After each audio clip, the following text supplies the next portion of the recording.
Alien artifacts that have come from far out in space have somehow ended up on Earth. They have led to scientists uncovering disturbing truths that definitively prove the existence of extraterrestrial life in space. What are these figurines supposed to be? Would you ever think that they were meant to depict humans? Certainly don't look human to me, but it's not just because they're very old sculptures. I mean, they look intentionally not human. They look reptilian. The noses, or lack thereof, the eyes, if these were meant to resemble people, they did a bad job. Either that or these were really horrifying looking folks. But if they're not meant to be humans, then what exactly are they? The statues are often referred to as the Ubaid lizard men. The 7,000-year-old artifacts were uncovered in Iraq in the 20th century. There are theories as to what these things could be, but no definitive evidence. Unfortunately, we don't have any written records of the time, so determining the ideas behind people's artistic expression in prehistoric Mesopotamia, it's not really the easiest, but I'm pretty fascinated by the idea that there may have been some reptilian aliens visiting Earth around this time that people were depicting here. Definitive proof of life beyond our planet found inside of a meteorite that landed in Sri Lanka back in December of 2013. Yeah. When pieces of the space rock were gathered and examined back in 2013, a shocking discovery was made. The debris of the meteor contained fossils, algae fossils, of clear extraterrestrial origin, according to lead scientist Professor Chandra Wickramasinghe. Because algae is technically alive, if Professor Chandra's science is correct, the discovery marks the first documented discovery of life that originated from outside of our atmosphere. While the legitimacy of the work has been debated amongst Chandra's peers, who claim that the algae may have been embedded into the meteorite during its time on Earth, the professor is standing firm in his discovery and has claimed that among the algae fossils he discovered were other organisms that are not yet identified and do not match anything discovered on Earth thus far, which of course is great news for those of us who are really hoping that Chandra's discovery of extraterrestrial life is legitimate and that the doubters are just mad they weren't able to make the discovery for themselves. Are these sculptures of planes? They kind of look like stylized planes to me, but that would be impossible because these are thousands of years old. They're artifacts from what is known as the Kumbaya period, a pre-Columbian culture which was around from about 500 BC to 680. They were known for their skill in metalwork. I mean, obviously these things are lovely, but yeah, they really do look remarkably like modern airplanes. They have wings that don't really look like bird wings to me, and a lot of them even have what look like tail fins. So how and why were these created? Did these people somehow have knowledge of what the future of air travel was going to look like? Were they encountering beings with highly advanced technology? The official explanation is that these are depictions of animals, insects, birds, that sort of thing, and yeah, there's a very good chance that's all these are, but I can't deny how eerily accurate they look to modern flying machines. And here's another really interesting thing. In 1994, a group of German engineers actually built scale models of the Kumbaya artifacts to see if they could fly, and guess what? They did, with an added propulsion system of course, but the designs worked.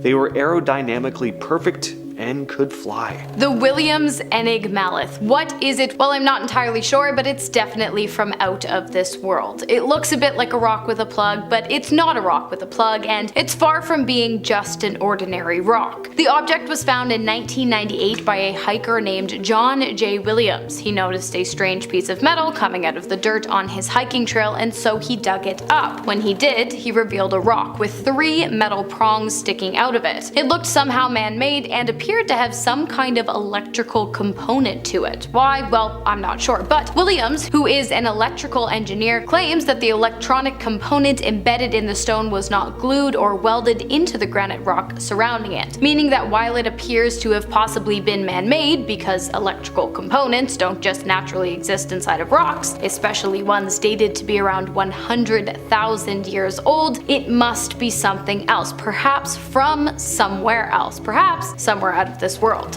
While Williams is open to having others research the strange rock, he does have a few conditions. He must be present for whatever discovery is made, and the rock must remain unharmed. Even with these parameters, you would think that by using modern day tools and technology, we would have been able to get an answer as to what exactly the rock is by now, and where the electrical component is coming from and how it was embedded. But no such discovery has been made, leaving the leading theory to be that its origins are likely not of this earth, and that it likely holds the answers to questions we haven't even thought to ask yet.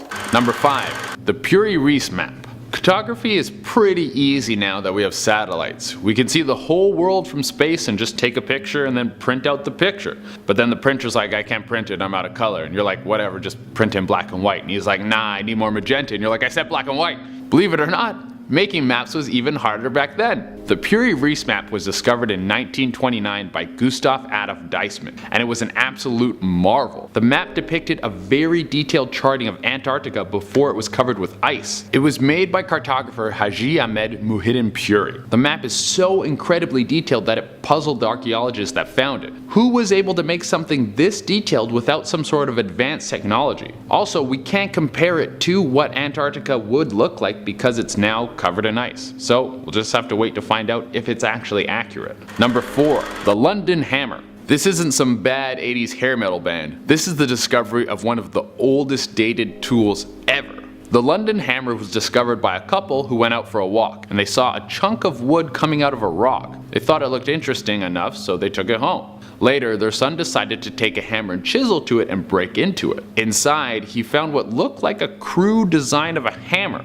They took the hammer to some archaeologists, and this is where things get crazy. The rock encasing the hammer dates back 400 million years, and the iron used to make the hammer's head is over 500 million years old. The hammer's head is over 90% pure iron, so there's no way this could have happened naturally in nature. Parts of the hammer's handle have been turned to coal, which means the hammer itself is at least 30 million years old, because the coal takes at least 30 million years to form. My guess is someone jumped into a time machine and got stuck way back. Never be the first guy to go into a time machine, wait until they work out the kinks. Number 3. The Koso artifact. In 1961, a group of hikers was going rock collecting somewhere in the California mountains. These guys were super cool dudes. They came across some geodes, which are crystals encased in rock. They took them home to cut into them to see what kind of crystals would be inside. What they found was more than just crystals, but a porcelain casing, a spring, and some metal parts encased inside the rock. The pieces all resembled a spark plug, but the rock was dated 5,000 years old. The craziest part about this is the Koso artifact and the 3 hikers who made the discovery have all gone missing. Super creepy. Number 2. Nuclear reactor. How old would you think the first ever nuclear reactor is? If I told you it was 10,000 years old, you probably wouldn't believe me. Well, this nuclear reactor, discovered in Gabon, Africa, is actually way older than that. In 1972, a team of archaeologists dug up a 1.8 million year old nuclear reactor. They were able to determine the age through carbon dating, and from the design, it seems like it was man-made. This is one of the craziest discoveries ever recorded. Some people think that it was a meteor that crashed into the Earth and just left back some nuclear energy. But other people think that it was aliens who came here to bioengineer humans and create new life, and then study it from a distant planet. I don't know. And maybe everyone's wrong. Maybe some people are right. I don't know. Number 1.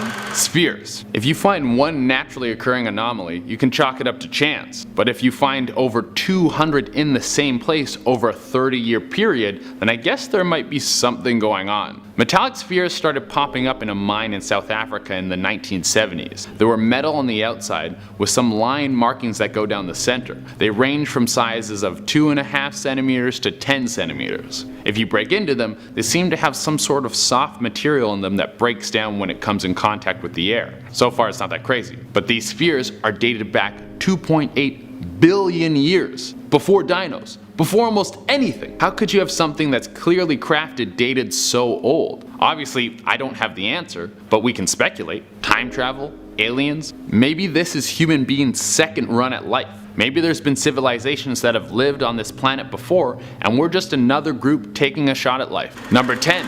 The Dendera lights. When was the first light bulb invented? Well, it was way after the Common Era calendar started, but maybe it wasn't. Maybe the ancient Egyptians had some hookups for light bulbs and they used to throw dope raves. The Hathor Temple in Dendera, Egypt has carvings in the wall which look like gigantic light bulbs. The Egyptians may have found a way to harness some sort of energy to make light bulbs. If we're gonna go super conspiracy theory, which we are, some people believe that the pyramids were actually power plants with copper wires inside of them. They used them to tap into the natural electrical energy floating around the atmosphere, pull it down into the earth, and send it into surrounding cities. If this is true, my Egyptian rave theory is not that far off. Number 9. Robots? We barely have robots now, and you're telling me that before they had toilet paper, they were making robots? Well, not that high tech, but it's still pretty cool. In ancient Greece, Philion of Byzantium made a working maid.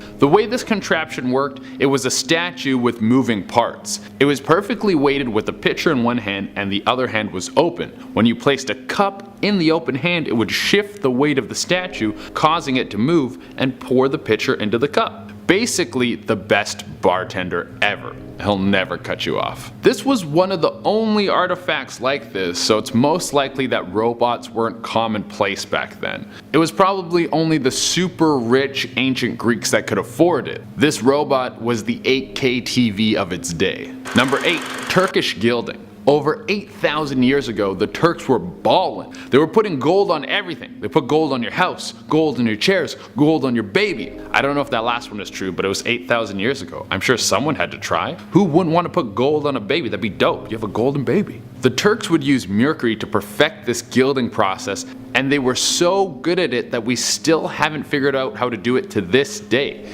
It's 8,000 years later, and with all the technological advancements we have now, we still can't find out exactly how they did it. Maybe it was aliens. Maybe the alien version of Bobby Shmurda came down and helped them put gold on everything. Number 7. Lunar tack disc.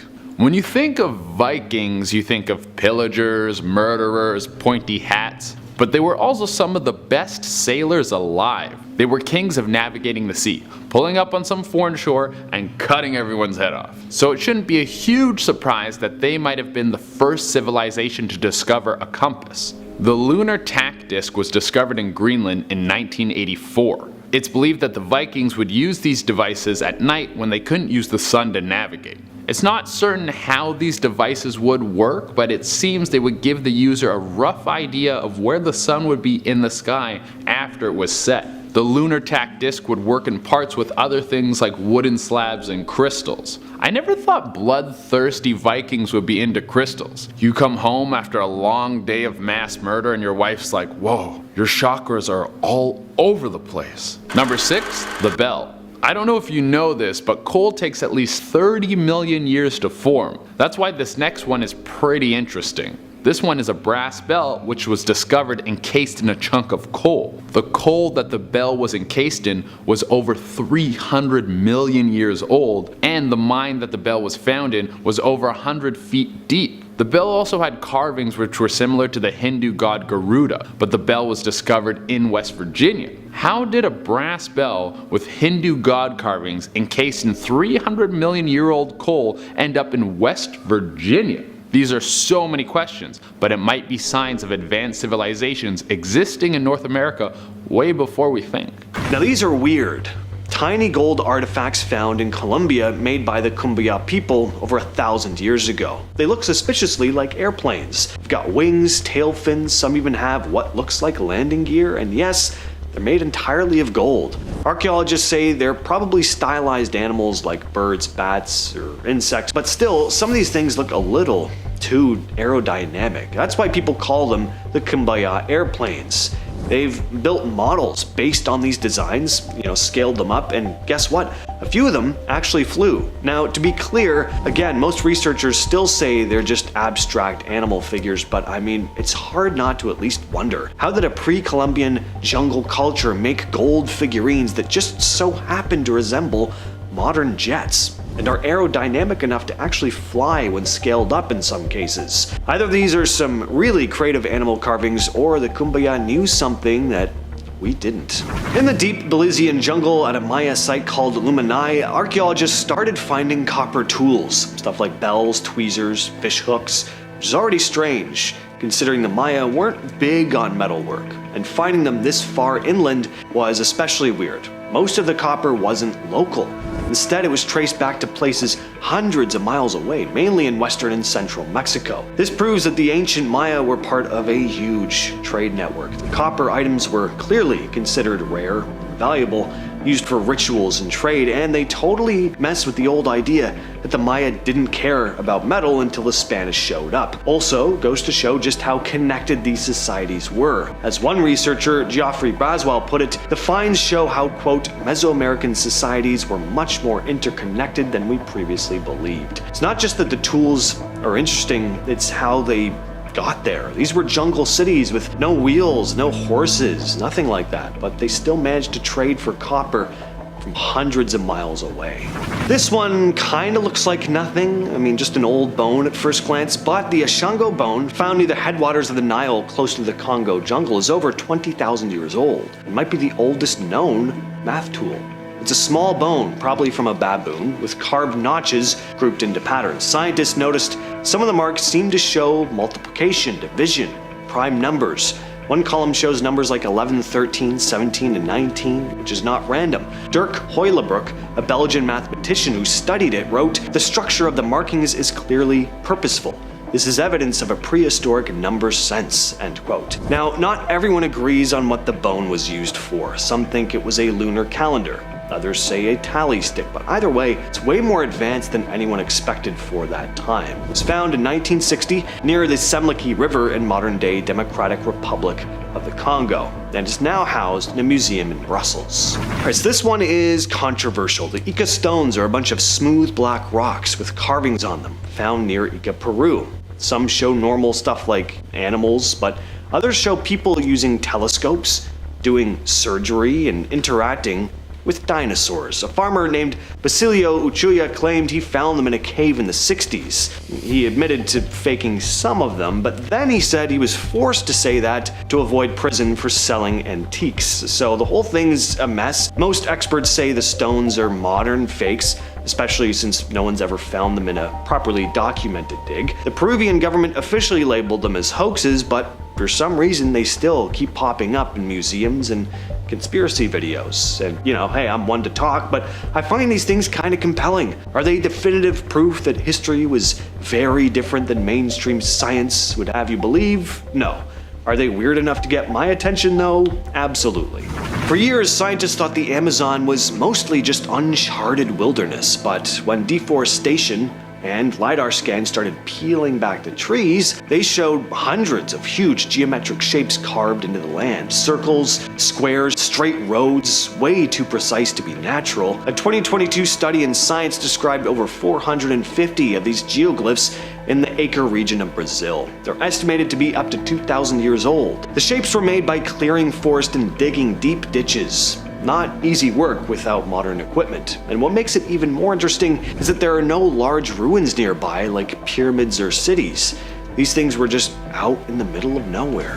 In 2021, archaeologists digging at Xingshui, an ancient ruin site in southern China, pulled a massive gold mask out of a sacrificial pit. This place has been turning up weird stuff for decades, but this mask got a lot of attention. It's over 3,000 years old, has big staring eyes, huge ears, and a thin little mouth carved into it. It weighs about half a pound. It doesn't match the usual style of Chinese artifacts from that time though. It's not from the Shang dynasty or any of the big name cultures you usually hear about.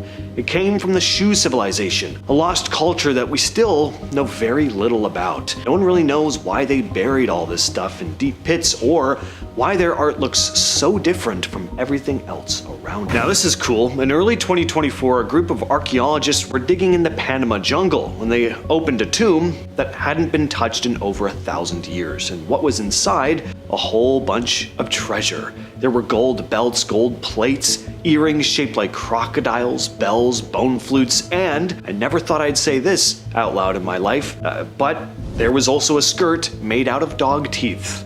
Yeah, dog teeth. As for who was buried there, they're calling him the Lord of the Flutes, but he actually wasn't alone. Archaeologists say up to 31 other people were sacrificed and buried with him. The tomb was completely hidden under the jungle and totally untouched. And the level of gold and craftsmanship here was impressive. One researcher said the discovery had, quote, incalculable historical and cultural value, end quote. Now, this wasn't the kind of place archaeologists expected to find a burial like this. It's not one of the major empires like the Aztec or Maya. It's just a small group living out in the jungle. So how did this much gold end up here? And who was this guy? No one's really sure, but it definitely makes you wonder how much we still don't know about ancient civilizations hiding out in the rainforest. This wasn't even supposed to be a discovery. In 2024, a grad student named Luke Ald Thomas was going through some old LiDAR data, basically laser scans of the jungle done to check on forest health, nothing to do with archaeology in this case. But then he noticed something odd. There were strange lines, big rectangles, stuff that didn't look natural at all. And it turns out he just found an entire lost Maya city that no one had any idea existed. They're calling it Valeriana, and it's massive. There are over 6,000 buildings with pyramids, ball courts, plazas, roads, and a water system. And the wildest part is that it was just sitting under the trees the whole time. Experts think as many as 50,000 people lived there, around 750 to 850 CE, and somehow this whole place got completely forgotten. It's like if someone found a major city the size of San Francisco completely covered in forest and just nobody noticed it for over 1,000 years. That's how unexplored this part of the jungle is. In 2023, archaeologist Ivan Sprayitz and his team were deep in the Mexican jungle, just hacking through trees with machetes, and that's when they came across something massive. It was an entire lost Maya city totally swallowed by the forest. They'd set out to see what was up after scanning the forest with LiDAR. They named the place Akamtun, which means stone column in the Yucatec Maya language, and that's because this place is filled with giant stone pillars. They found pyramids, ceremonial plazas, altars, carved staircases, and a ball court, all built high up on natural terraces to keep everything above flood level. According to Sprayitz, when we got there, our suspicions were confirmed. Architecturally, it was truly massive.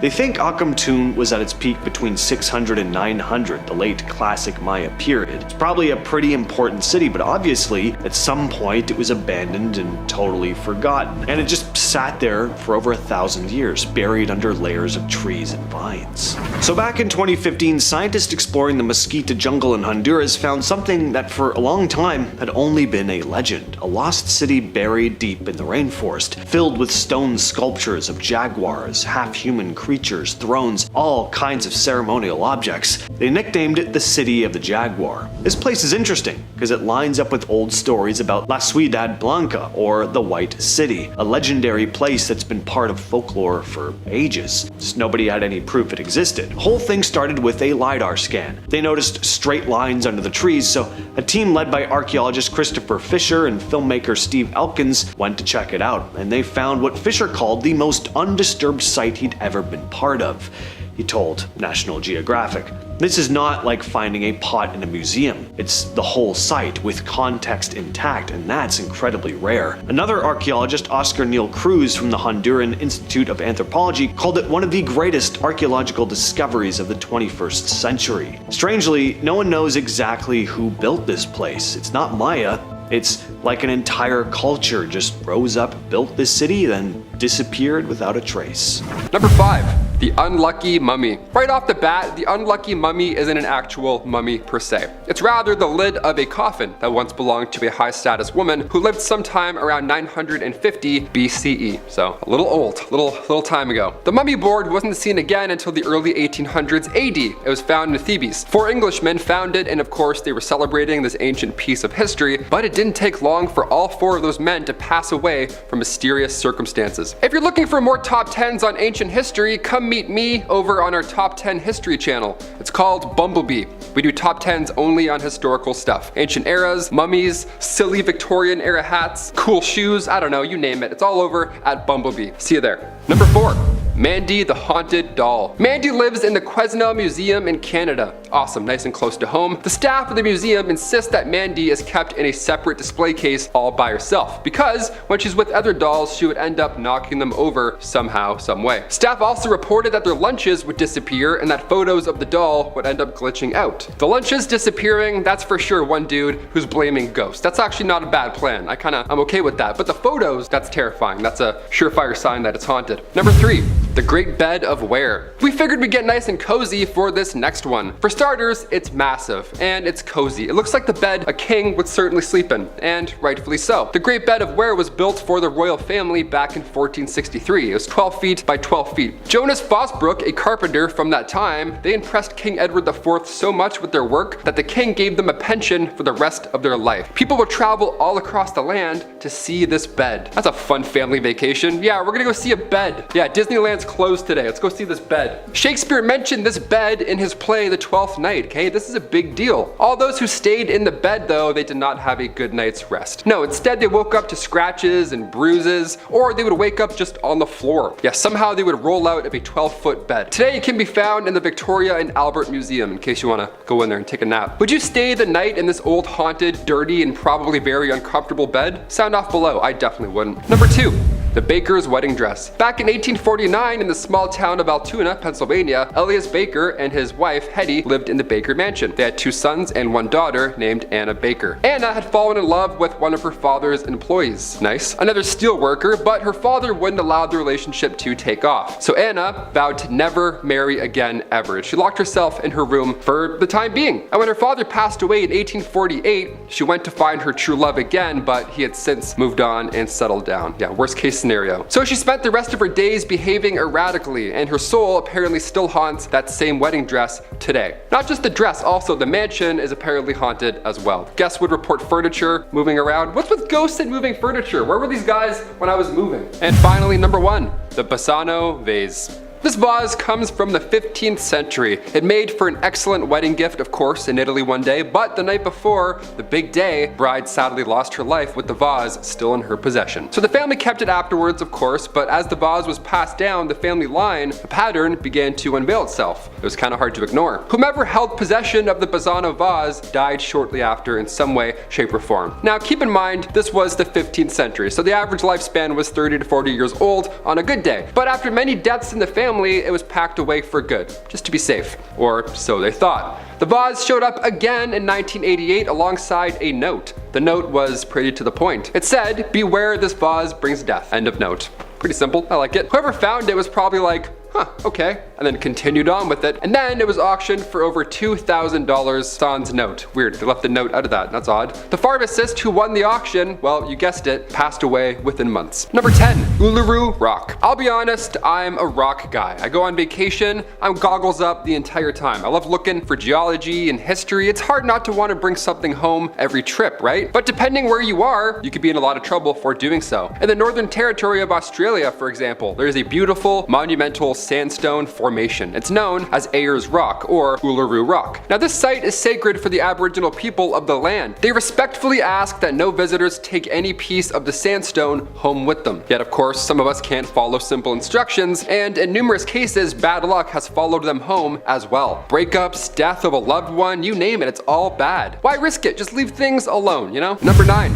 Robert the Evil Doll. A man named Rob Otto, he was given a doll that looked a lot like him. One of his servants who didn't like him made him this doll. This was clearly a voodoo doll, right? Obviously, this is an obvious trap. Neighbors would then hear Robert talking to this doll. Robert and Robert the podcast, I guess. I don't know, tune in. Now, after Robert's untimely death, the new owners of the house found that same doll. They found it in the attic, still there. That family was haunted afterwards by the same doll. They would hear threats coming from it at night, so now the doll is on display at a museum in Key West. No more threats, just glass cage forever. Number 8. Elmo. The Sesame Street icon has been in homes for many, many years. There was a literal stampede when Tickle Me Elmo was released. An employee was sadly trampled, got his ribs broken, is horrible. People go crazy for these things. When the Elmo Knows Your Name toy was launched by Fisher-Price back in 2005, there were 15,000 names ready to go. Only one family was traumatized. Only one. That's not bad, all things considered. That Elmo toy apparently spoke on its own, threatening to harm the family often, so they tossed it out immediately. This happened more more than once though. The audio sounded off for some devices and some homes. Be Like Elmo sounded like Beat Up Elmo. The Elmo phone was also released in 2009 and it often said 456, but in some cases it sounded like Who Wants to Have Very different things, those two. Those are two different phrases. Those are not the same at all. We're all learning things with Elmo, whether you like it or not. Number 7. Belcourt Castle chairs. This one's like the opposite of musical chairs. These chairs are no fun at all. This Rhode Island ballroom is beautiful. It's a cottage mansion, a lot of wood, a lot of history. It smells great, I bet. I would have bet that there would be a ghost woman in the ballroom. Turns out it's actually a handful of chairs. Who knew? That was my second guess. Handful of chairs. That's good. Visitors have reported an eerie feeling when standing close to these chairs. They get the chills, they get this sense of energy almost. Now, things certainly go a step further. Some guests have seen the chair move on their own, or they've had the chairs push against them, all of course by some invisible force. I'm not sure if I believe in ghosts personally, but if I saw a chair moving, yeah, that would do it. Just one of those would definitely flip my beliefs for sure. Haunted furniture, that gets me. That's pretty bad. Number 6, the haunted skull. I'm pretty sure every skull is haunted. No, but I don't know. This one specifically, oh, this one's real haunted though. Here we go. Located in the Burton Agnes Hall over in England, the screaming skull sits quite still, but its curse is very real and very active. The screaming skull once belonged to Catherine Ann Griffith, who died in 1620. Now, reports of strange figures or shadows around the skull, that's one thing, but many people believe they could still hear the screams of one Catherine Ann Griffith to this day. In our number 5 spot today, we have Gondwana. This one is hard to think of as an artifact, but I most definitely think it applies for today's list. In 2011, National Geographic published an article where they said that pieces of Gondwana may have been discovered deep in the Indian Ocean. Gondwana is the ancient continent that used to exist when Australia, India, and Antarctica were all one landmass. Apparently, they found the presence of granite and sandstone, which is unusual to find on the seabed and is much more common to continents. There isn't a ton that is known about these microcontinents, but it truly is very mysterious and very fascinating. Since these pieces were from a time when dinosaurs still roamed the earth, they have even found fossils. In our number 4 spot today, we have these Stone Age artifacts. Swedish divers found artifacts that they believe may have been the remnants of Swedish people all the way back from the Stone Age. These artifacts were found in the Baltic Sea and are believed to be 11,000 years old. They were found 16 meters below the water, and their findings consisted of animal horns, flint tools, wood, and ropes. It's crazy that researchers have the ability to date these kinds of things as far back as they have with these ones. Apparently, they were also pretty well preserved when found, which is a whole other mystery to me. It may seem like a small find, but every artifact can help give us insight to what life on Earth was like all those years ago. In our number 3 spot today, we have the Bronze Age sewn boat. 2014 saw quite an interesting archaeological discovery when the researcher Gilia Boeto revealed that they had discovered a Bronze Age sewn boat. This boat was found in a cove in Croatia and has been dated to have been wrecked in 1200 BC, which is unbelievable. The boat is made out of wood that is sewn together by ropes, roots, and willow branches. It is 7 meters long and 2.5 meters high, and considering the fact that it is 3,200 years old, it certainly has held up remarkably. This boat has given us at least a small glimpse into how boats were made all the way back then. Sometimes I hear about things that really leave me in awe of the things that have gone on our Earth. It's so unbelievably cool to think about. In our number 2 spot today, we have the Yonaguni Monument. Who would have thought that hammerhead sharks could lead to the discovery of an ancient artifact? Well, not exactly, but in the sea just off of Yonaguni in Japan, there is a diving location that has a high population of hammerhead sharks, making it a large and popular attraction. In 1986, a diver in the area noticed some formation on the seabed that resembled a structure of some sort. This led to a team of scientists going on a dive to gather more information, and this is when the Yonaguni Monument was officially discovered. The monument is made out of sandstone and mudstone, but here's the mysterious thing. Scientists can't agree on its origins. There are some who believe that this is a natural formation, but there are some who swear that it is man-made.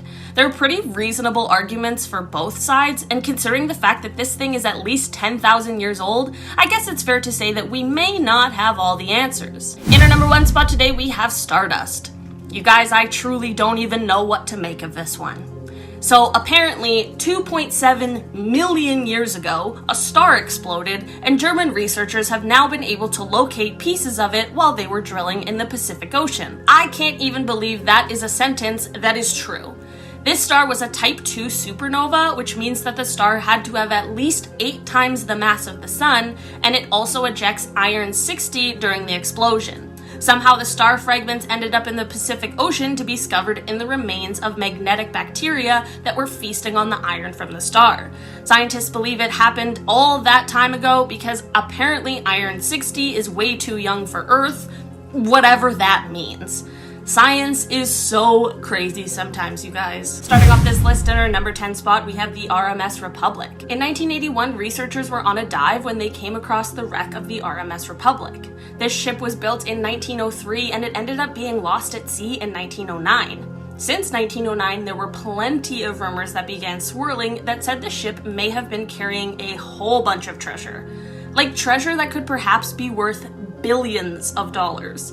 One of the rumors was that the ship was carrying US gold coins that would have been worth a minimum of $250,000, but there's an even crazier rumor that the ship was carrying $3 million in coins as it was supposed to be a loan to Russia. Either way, this treasure has actually never been found, as it certainly wasn't with the ship when the researchers came across it. Do you guys think that there was never any treasure, or do you think that someone else found it first? In our number 9 spot today, we have this ancient battle gear. Before I dive into this one, guys, please don't forget to hit the thumbs up button if you're enjoying the video so far, because it really helps us out. These artifacts were actually found recently after a dive in 2013. Just off the coast of Sicily, archaeologists located what they believe may have been the site of the first naval battle. They found armor, weapons, helmets, and battering rams, and they were even able to date them back to around 2,000 years ago, which is so unbelievable. They believe that these artifacts are the remains of the Battle of the Agadi Islands. This was when the Romans battled against the Carthaginians for over 20 years. It is believed that around 50 ships were sunk in this time, and that is how these remains ended up there for 2 millenniums. I don't know about you guys, but it's honestly crazy to think about that stuff still being around. In our number 8 spot today, we have Dwarka. There was a time when the city of Dwarka was considered to be just a myth, so it came as quite a shock when researchers found the lost city 120 feet under the water. Testing done on the city remains has dated them back to 9,500 years ago, which could possibly place it even before the start of Egyptian and Chinese civilizations. This lost city consisted of 6 sectors that were each divided into residential and commercial areas. Apparently, the Great Flood that happened 9,000 years ago is the cause for the city to end up submerged in the ocean. It's crazy that we can look back 9,000 years ago and know things like that. The name Dwarka translates from Sanskrit to mean gateway to heaven. With the city, researchers also found construction material, pottery, beads, sculptures, and even human bones and teeth. The city had many royal palaces that were all made with crystal and silver and had emeralds as decorations. In our number 7 spot today, we have ancient medicine. Just off the coast of Tuscany, in 2013, researchers found the Relito del Pizzino, which was a shipping vessel that they were able to date back 2,000 years ago. Among the remains of the ship, they found some items that would help give them insights into what life was like for ancient Romans, and one of the most interesting items was ancient medicinal pills. Researchers believe that these pills were used as an eye medication. They contained zinc compounds, starch, iron oxide, beeswax, and some plant-based materials. This really helped give us more insights into what was considered medicine all the way back then, but I feel like there are many things we still don't know for sure. In our number 6 spot today, we have the Antikythera mechanism. I spoke about this crazy artifact in another one of my videos. In the very early 1900s, researchers found an ancient computer just off of a Greek island. This mechanism remains on display at the National Archaeological Museum of Athens because it is honestly unbelievable. This analog computer may have had a ton of uses, and researchers aren't 100% sure about all the ways it was used, but it is known to have been some sort of astronomical calculator. It was able to predict eclipses and different planetary placements. It was found 45 meters below the water in the wreck of a ship. This mechanism has been dated back to somewhere around 87 BC, and it is thought to have been created by a Greek scientist, but unfortunately after the creation of this ancient computer, the knowledge of this kind of technology was lost before it was found again. I truly wonder where we would be technologically if we had never lost that kind of information. Coming in at number 5, we have Blackbeard's treasure. Blackbeard spent 2 long years out at sea as a pirate. Before that, he worked as a privateer and probably thought the money was trash, and that's why he turned to sinking boats and stealing booty. The boat he rode on was the Queen Mary's Revenge, which is one of the most badass things I have ever heard. But eventually, the law caught up with him and his head was chopped off. But this dude was a little rascal. Before he died, he let everyone know that he had a massive treasure buried somewhere, but he didn't tell anyone where it was. Now, this might have been a pirate's bluff. Something to send out to the world so he would never be forgotten and send a bunch of hopeful men out to sea looking for something that wasn't there. Or maybe he was telling the truth and there's a multi-million-dollar prize hidden away somewhere. Coming in at number 4, we have the Bayeux Tapestry's final panels. Recording history before the printing press was hard. You had to either write everything down by hand or make a super long tapestry like this one. There's no recording it on your phone and then uploading it into the cloud where it will live forever in a file that no one will ever look at. The Bayeux Tapestries was created when William the Conqueror smashed through England and reshaped Europe forever. People think it took years to make, but the last chunk is missing, so there's no conclusion to the story. To this day, no one knows where these final panels are. That would be like if thousands of years from now, someone dug up the entire Marvel Cinematic Universe and everything was there right up to the point where Thanos grabbed the gauntlet from Stark and then it stopped. You know how much that would suck, dude? Give me the end of the story. I need it. I didn't even know this thing was missing until right now, and I'm already rattled. Coming in at number 3, we have JFK's brain. Here's a very strange one. Someone went out of their way to take the brain of the President of the United States after he was assassinated. No one knows who took his brain or where his brain went. There's a lot of theories about this. Some people think it could have been the FBI or the CIA to cover up that there was a second shooter. Other people think that his brother took his brain as evidence. Some people think that the government hid his brain because it revealed that he was slowly dying from some sickness and they wanted that to be hidden from the public. No matter what the case, it seems like it would be pretty hard to lose track of someone's brain when that someone is the president who was just assassinated by being shot in the head. The brain would be something you would want to hold on to for a very long time. Coming in at number 2, we have the Honjo Masamune. This is the last known sword made by the person believed to be the best sword maker of all time. The sword was made somewhere between 1260 and 1340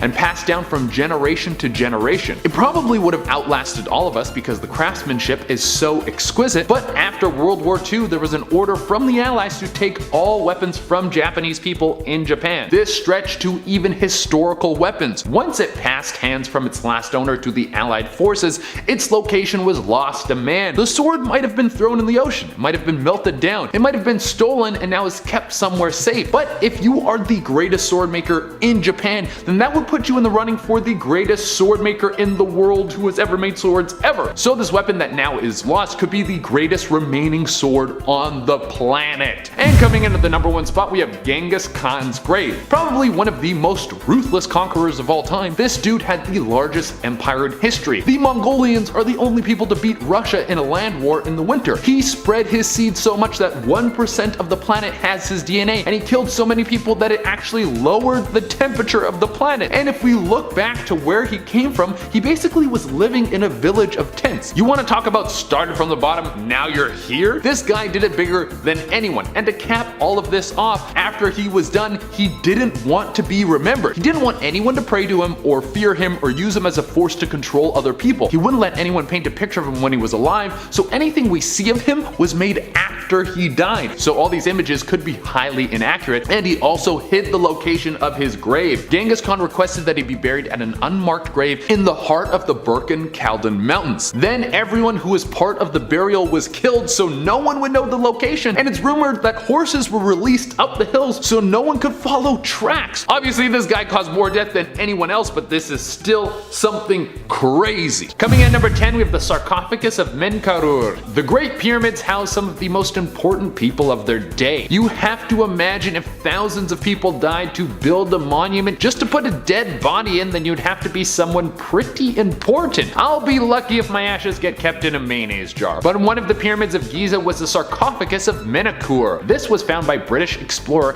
Howard Weiss. This should be no surprise, this was back in the 1800s, and we all know how much the English loved to come through and take everything. One of the craziest things about Weiss's excavation of the pyramids was the fact that he used explosives to blast his way inside. This dude clearly had a ton of respect for the architecture. Eventually, this guy's demolition style of getting into a pyramid got him what he wanted. He was face to face with the Sarcophagus of Menkaure. He hauled this thing out and then he slapped it on a boat to send it back to England. Well, on the way back, the boat sank, and since then, the treasure has been lost to man. Coming in at number 9, we have the menorah of the Second Temple. The English weren't the only ones who would go around taking cool stuff from cool places. I mean, let's be honest. If we go back in time far enough, we will find that every group of people took things from everywhere. Well, the Romans thought that they would take a trip down to Jerusalem to steal the menorah of the Second Temple. They didn't destroy it, but they brought it back to the Temple of Peace. That is a very strange thing to call a place where you keep a bunch of stolen artifacts from foreign places. Like, oh, this is the Temple of Peace? How did you get that menorah? Ruthless bloodshed? Yeah, that seems nice. Well, the Temple of Peace was eventually burnt to the ground, and it's unknown if the menorah of the Second Temple survived this. Really, there's two options here. Either it was destroyed along with the temple, or it was taken to Carthage by a group of people called the Vandals. And guys, remember to hit that like button because it really helps us out. Coming in at number 8, we have the Barber Dimes. Now, the first thing that comes to mind when I say the Barber Dimes is me walking out with a fresh haircut. You know what I'm saying?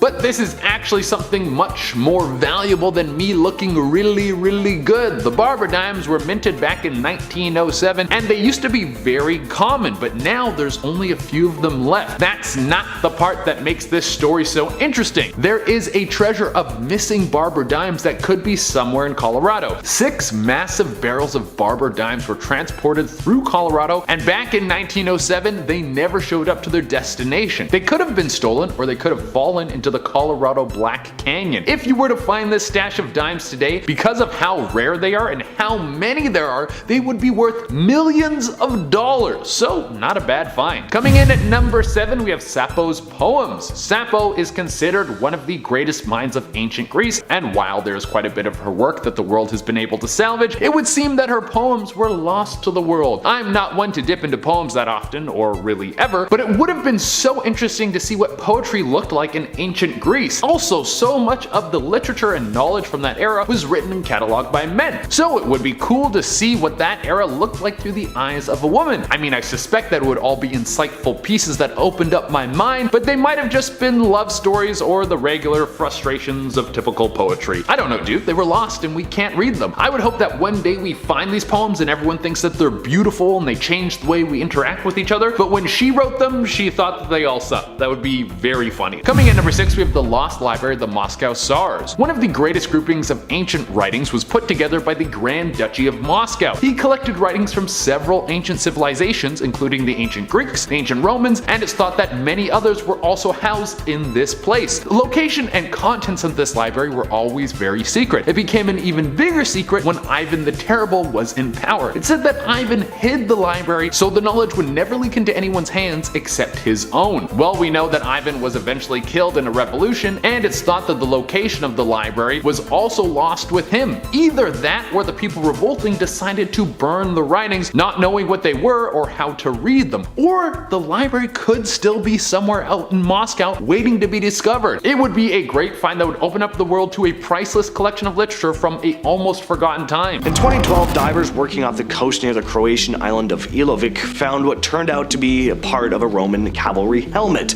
submerged and buried in sand for centuries. It was found in a relatively shallow patch of sea not far from where other Roman era items had washed up. This particular helmet fragment, heavily corroded but still identifiable, wasn't part of some grand archaeological dig. It was actually found by a recreational diver who later turned it over to authorities. What makes this interesting is the context. The area was part of a Roman naval route. Uluru sits in the Adriatic, not far from ancient Roman settlements along the Dalmatian coast. This helmet, likely dating back to the 1st or 2nd century, may have belonged to a Roman soldier who went down with his ship, or it was lost during transport. Unlike the overhyped treasures of the deep, this artifact is simple, just a piece of someone's life, someone who probably didn't think, or at least want to think, that they'd end up at the bottom of the sea. In 2007, a team of researchers scanning Lake Michigan's floor made a strange discovery. They weren't really looking for anything, they were just mapping out the lake bed, but then they saw it. This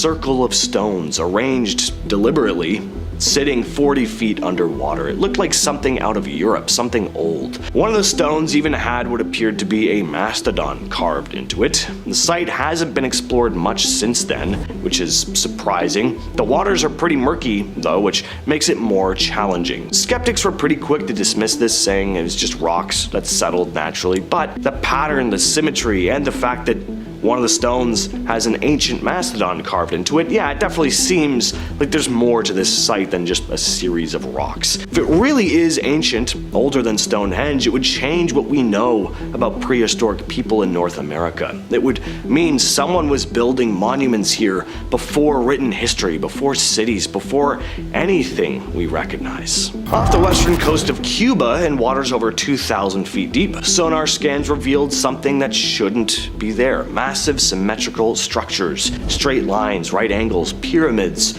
or what really look like pyramids. It was first discovered in the early 2000s by a Canadian research team. They were expecting to find shipwrecks. Instead, they found what some would call an underwater city. The layout seems to suggest streets and plazas and buildings spread out over several square miles, but here's the problem. The site is so deep that if it really is man-made, it would have been at least 10,000 years old. That's before any known advanced civilization, before Egypt, before Sumer, even before the supposed rise of organized society as we know it.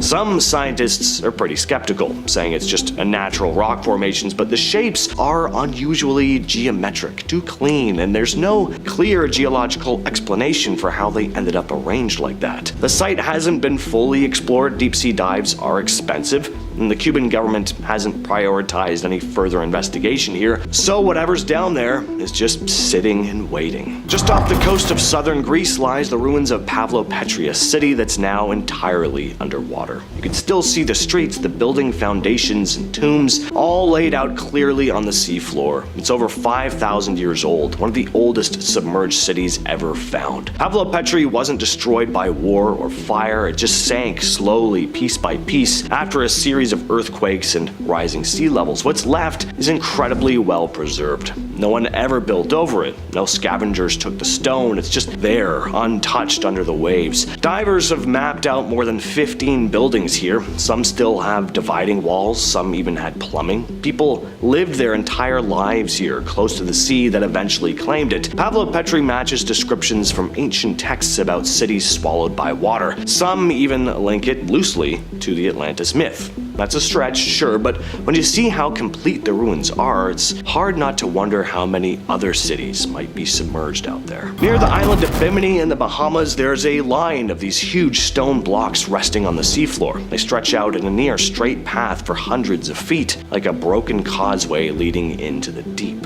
Some call it Bimini Road, others say it's part of something much older. The stones look placed, not random. Each one is rectangular, some over 10 feet long, and they fit together in a way that doesn't seem natural. Divers first found them in the 1960s, and ever since people have been arguing about what they are. Geologists say it's just a natural formation caused by erosion and fracturing, but the layout does feel deliberate. Some believe it's a remnant of an ancient harbor, or again, maybe even part of the lost city of Atlantis. And that's not just because it looks like the remains of a part of a city that's now underwater. See, Bimini Road sits very near where a supposed clairvoyant predicted that Atlantis would be found, a man named Edgar Cayce, who died in 1945. So that little detail has just helped fuel the rumors. But was Bimini Road actually a road, or does it just really happen to look like one? Perhaps.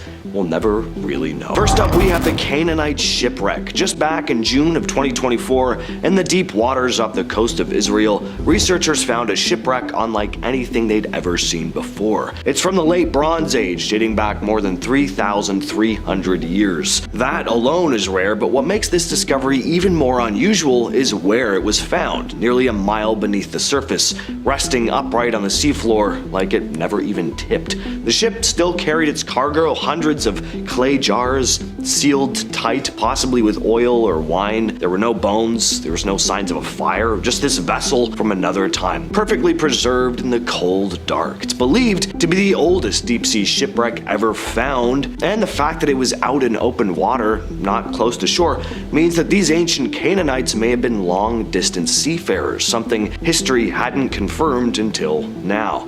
The site feels untouched, almost too untouched. For how long this ship's been sitting down there, it's in pretty good condition. Just this wooden ghost alone in the black depths of the water. Not far off Italy's western coast, under the blue waters of the Tyrrhenian Sea, sits the ruins of what appears to be a Nabatean temple. It shouldn't be there. The Nabateans, known for building Petra in present-day Jordan, were desert people. Traders, yes, but builders of temples in Italy? That wasn't part of the story until this discovery in 2023. At first, researchers thought it might be Roman. After all, there are plenty of Roman ruins along the coast, but when they took a closer look at the architecture, they realized it didn't match the Roman style at all. In fact, some inscriptions pointed east, back toward the Nabateans' homeland. The remnants of this place looked a lot like one of their temples. It was just sitting in the wrong place. There had been local legends of a drowned shrine off the coast, but no one knew exactly what it was. Some think it could have been sunk by an earthquake, which isn't usual in this area, but there's no record of the temple anywhere. It's not in any Roman texts, there's no mention of it in any ancient accounts. It was lost to history.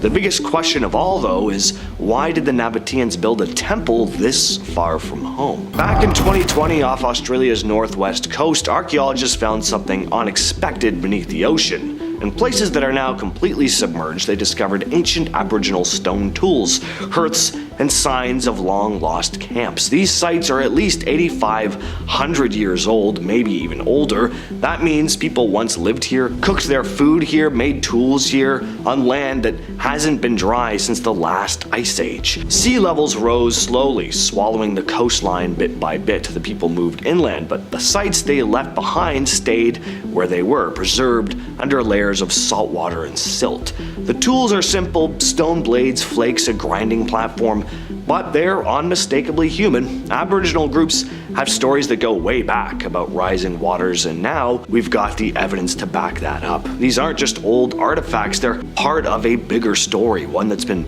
passed down for generations. There's probably way more out there too, other ancient sites just waiting to be discovered. Every new find adds another layer to the history of people who knew this land and the sea way better than we ever realized. On the island of Abaco in the Bahamas, there's a deep circular pool known as Sawmill Sink. It looks calm from above, but under the surface, it drops into complete darkness. Divers exploring it have found the remains of animals that no longer exist. Giant tortoises, an extinct species of crocodile, and birds that haven't flown for thousands of years. Some of the bones still have soft tissue on them too. That's how untouched this place is. But it's not just animals. In 2004, divers found the nearly complete skeleton of a young woman. She lived over 1,000 years ago. Her body had sunk into the sinkhole and was preserved almost perfectly, sealed in the still, oxygen-poor water. Her bones told stories about her diet,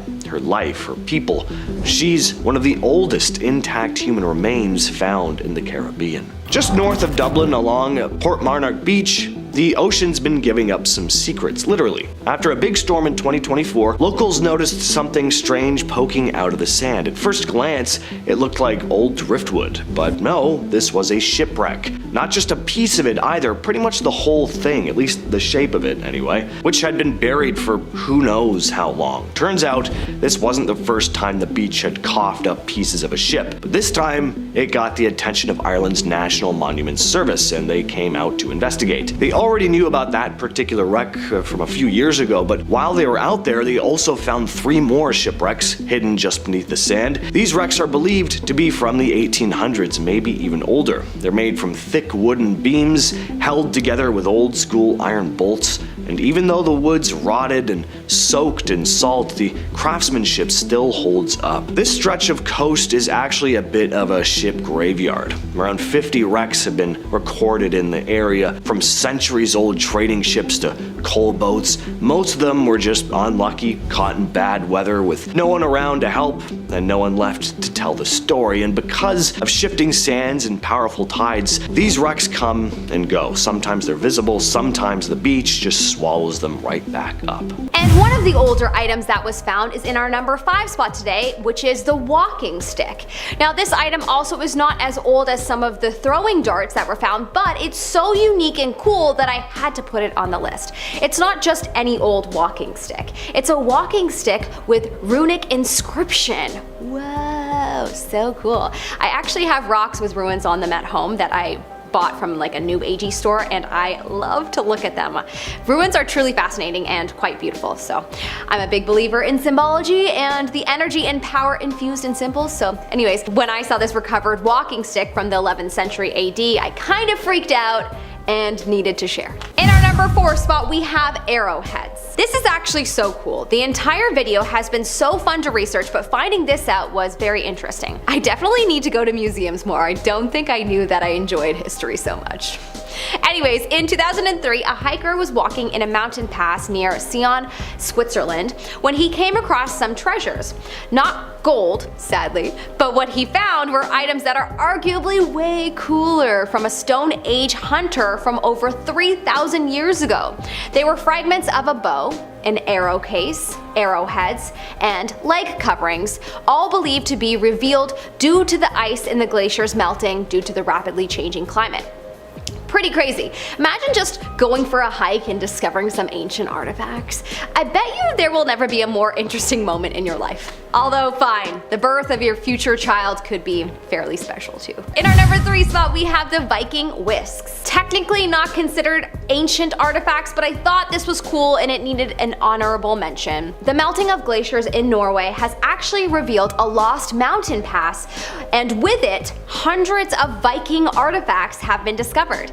The pass was discovered back in 2011, as ever since, the glaciers have continued to melt and more artifacts have been recovered. The archaeologists believe the pass was used from the Roman Iron Age 300 AD to the Viking Age 1000 AD. From horseshoes to sled fragments to wooden needles to wooden whisks, all kinds of artifacts have been recovered. One of the most unique items include a Viking mitten and a blue textile rug. Wow, imagine finding a rug frozen on a mountain. Also, it's just wild to think that the Vikings had rugs. All I can think of when I think of Vikings is war, so it's probably just me and my limited imagination due to my limited knowledge of history. In our number 2 spot, we have arrowheads. Over 100,000 artifacts were recently uncovered in a place called Nunalik in Alaska. These artifacts belong to the Yupik peoples who lived there. There have been stories told over many centuries of a gruesome massacre that occurred during the bow and arrow war days, which was a series of long, brutal battles. Up until recently, the area had been frozen in the subsoil known as permafrost. The most notable items that were found were the slate arrow points that further proved the stories that have been told about these war times. Although these items aren't technically ancient, they are truly a wonder for archaeologists to discover, and I thought it needed to be on this list. In our number 1 spot, we have an ancient lunchbox. A 3,500-year-old lunchbox was discovered in Switzerland in the Swiss Alps. No, it didn't have a 3,500-year-old cheese sandwich in it, but it did have traces of ancient cereal. Whoa, some ancient dude was just walking around the Alps eating an ancient version of Lucky Charms. The lunchbox is a Bronze Age wooden container, and apparently the food traces were of wheat and barley or rye grains. The lunchbox was made from Swiss pine, and its rim was made from willow, sewn together with European larch twigs. It was found in a melting ice patch in 2012. That's incredible. Probably my fave find on this list, but anything to do with food just makes me excited. Excuse me as I go pour myself a bowl of Lucky Charms.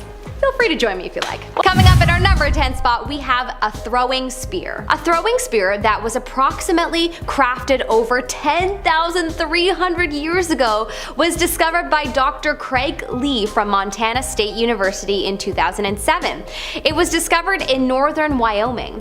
10,300 years ago, holy moly. Just saying that is so trippy and hard to wrap my brain around the idea of people existing at that point. But in any case, this spear at first glance appeared just like a stick, but then after closer inspection, he discovered that it was a dart from a throwing spear. At this point, it is the oldest frozen artifact found yet. It's been a source of inspiration for others to continue the hunt for artifacts that are being revealed as a result of melting ice patches, and it certainly has created a sense of urgency for people to get hunting for these unbelievable items. In our number 9 spot, we have the Yukon treasures. A size 4 moccasin shoe from 1400 years ago was found melting in the Yukon, and my inner shopaholic is super excited about it. So of course I had to include it on this list.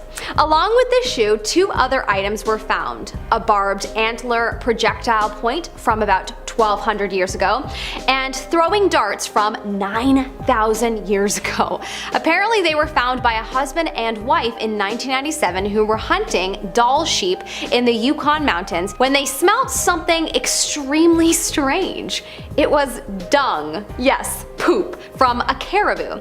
But the thing is, caribou hadn't been in this area for many years, so they decided to inspect it. Naturally? I wouldn't.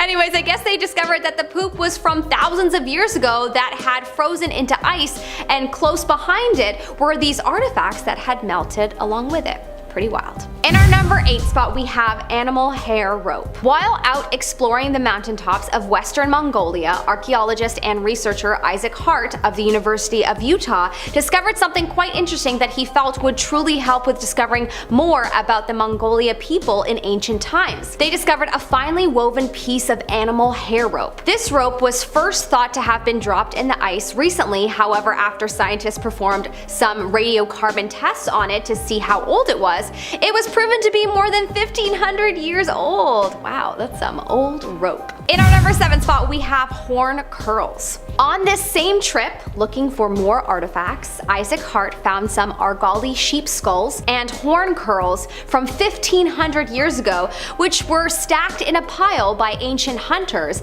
and this finding completely discounted some old assumptions about the Mongolian people in the past. They were long thought to be herding societies, but these findings show that perhaps they were big hunters on mountain ice. Wow, sometimes just talking about this just makes me feel super grateful to be alive today. Although we are all wimps now, just going outside when it's cold, you know, I'm already looking for the outdoor heater. Where's the outdoor heater? What are we in ancient times? In our number 6 spot, we have Iron Age tunic. Apparently, as Norway's glaciers begin to melt, archaeologists are beginning to uncover a ridiculous amount of ancient treasures, and some say it is about 2,000 plus items to date. One of the most notable items, in my opinion, is some recovered clothing that was found. Honestly, not one item is better than the other. They all tell a story from the past and help us better understand how mountain populations lived. But still, I think it is so cool to see that they found some clothing that's approximately from 300 AD, an Iron Age tunic to be exact. That's not that old though compared to some of the other items that were found on this dig that were approximately 4,000 years old, but still, pretty cool. No one is exactly sure what this thing is. It's been dubbed the Wedge of Aiud and was found in Romania in 1973. Workers came across it while digging during a construction project. It was found buried along with 2 large mastodon bones. The wedge is around 5 pounds and it's made of aluminum. Now this turns out to be pretty strange because aluminum wasn't widely used until the 19th century, but this thing is estimated to be much older, at least 250,000 years old. It's a very odd looking object, looks like a modern art piece or something, but what exactly is it? Well, again, nobody really knows for sure, but one of the funnest theories, of course, is that it's extraterrestrial in origin, maybe having come off an ancient alien spacecraft or something. The Sumerian Triumph Tapestry, which appears to not only depict the succession of various rulers to the throne, but also the presence of UFOs hovering above the Sumerian people, is next on our list today. The tapestry was created in the capital of West Flanders province in the Flemish region of Belgium around 1538, and since then it has been the subject of many conspiracy theories, which makes sense considering the 2 alien spaceship-looking objects depicted in the top left corner of the piece. Now, if you know anything about the Sumerian people or the Anunnaki, you are likely well aware that even without the presence of the Triumph Tapestry, the Sumerians are a pretty good argument for the legitimacy of aliens having had a pretty prominent presence on Earth in the past. Adding the tapestry into the mix is really just the cherry on top of the extraterrestrial cake because it confirms how the Anunnaki, the ultra-intelligent alien species that ordered the creation of the pyramids, arrived on Earth in the first place. If you don't know anything about the Sumerians, ancient Sumeria, and the Anunnaki, but would like to, I do have a video on them titled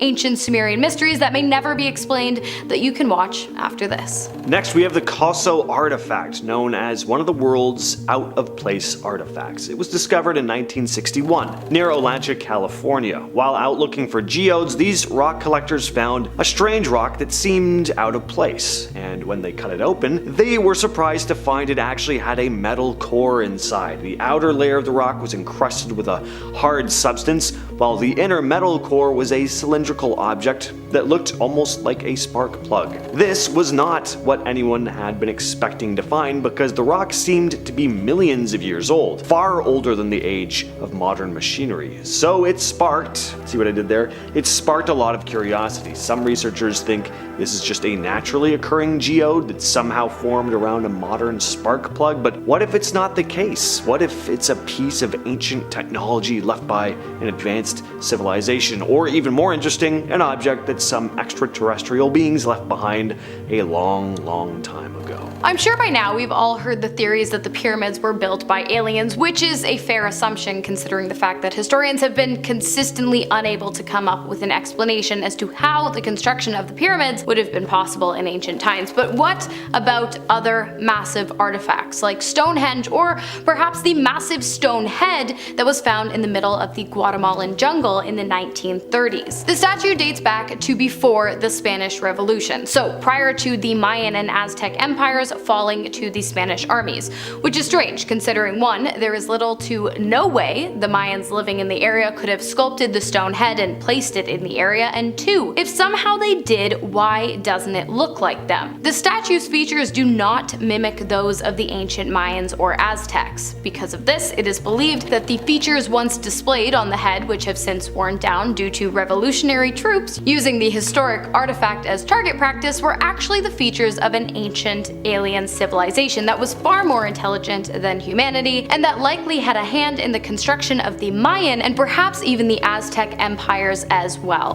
This next one is actually 100% known to be from space. Back in June of last year, Harvard professor and theoretical astrophysicist Avi Loeb led an excavation to Papua New Guinea to uncover the remnants of a meteor that had crashed into the Pacific Ocean, and what they found were small spherical space rocks from deep in space, and there's still a question as to whether the object they came from was naturally occurring or not. What they do know is that the small spheres are made up of elements we don't have here on Earth. Loeb wrote, quote, "This is a historic discovery because it represents the first time that humans put their hands on materials from a large object that arrived to Earth from outside the solar system."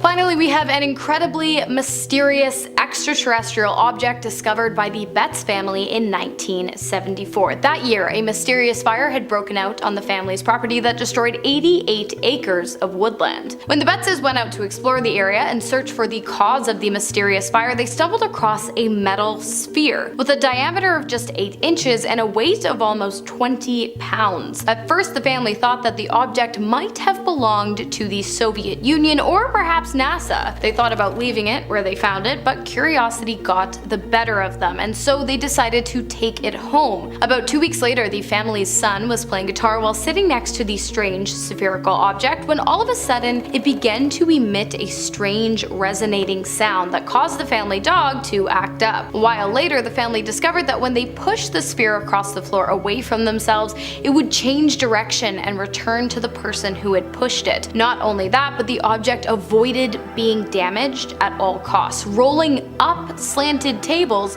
to keep itself from crashing on the floor, and eventually it began emitting pulsing sounds seemingly out of nowhere. The strange behavior was witnessed by scientists as well as representatives from the military, so you don't just have to take the Betts family's word for it. At first, the Betts family refused to let the ball out of their possession, but after doors started slamming shut and music began randomly playing in their home, they handed it over to the authorities, who were shocked to discover that the metal ball was just that, a metal ball, or so it appeared. While there is no solid explanation as to why the sphere displayed such strange properties and caused so many strange things to happen, I think we can all agree that the most likely reason is because it came from outer space with a purpose that has yet to reveal itself to mankind.